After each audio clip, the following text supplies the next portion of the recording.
Վարդան Մամիկոնյան։ Արև փոքրիկ հայեր,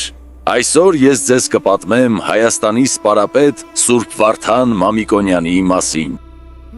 Հայաստանի քրիստոնեությունը ընդունելուց 150 տարի անց Պարսից արքան պահանջեց, որ հայերը ընդունեն կրակի պաշտամունքը։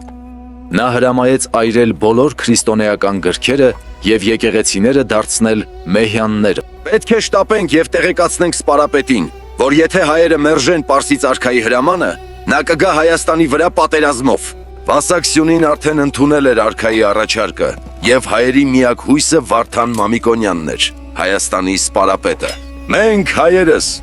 պիտի դիմակայենք պարսիկներին և պահենք մեր քրիստոնեական հավատը։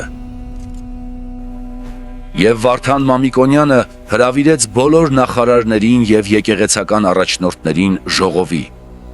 Ձեզ բոլորիդ հրավիրել եմ, որովհետև եկել է մեր ընտրության պահը։ Պարսից արքան ուզում է, որ մենք հրաժարվենք քրիստոնեությունից և կրակ պաշտենք։ Սպարապետ, պարսիկները շատ են և հզոր։ Ինչ կարող ենք անել։ Ճշմարիտ հավատը չի կարող փոխվել։ Մենք կպաշտպանենք մեր հավատը և Հայաստանը մեր ամբողջ ուժով։ Կերն է զորության աղբյուրը։ Թող նրա օրհնությունը լինի քո վրա, Վարդան, և առաջնորդիր մեզ ի հաղթանակ։ Եվ առաջնորդեց սպարապետը բանակը դեպի Ավարայրի դաշտ ու ճամբարեցին Տղմուտ գետի ափին, պատրաստվելով ճակատամարտին։ Պարսից բանակը կանգնեց դիմացի ափին, և Պարսից բանակը բազմականակ էր և ահռելի։ Բայց Վարդանն ու նրա քաջ զինվորները չէին վախենում թշնամուց։ Նրանք պատրաստ էին պաշտպանելու իրենց հավատն ու երկիրը։ Մահ ոչ իմացյալ մահ է, մահ իմացյալ անմահություն է։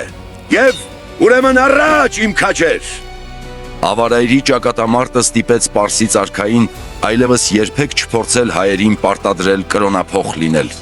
Վարդան Մամիկոնյանն ու նրա քաջերը մնացին հայ ժողովրդի հիշողության մեջ որպես հավատքի, պատվի և ազատության խորհրդանիշ։ Եվ դուք, փոքրիկ հայեր, պետք է պահպանեք մեր հավատը և սիրեք մեր հայրենիքը, ինչպես Վարդան Մամիկոնյանը։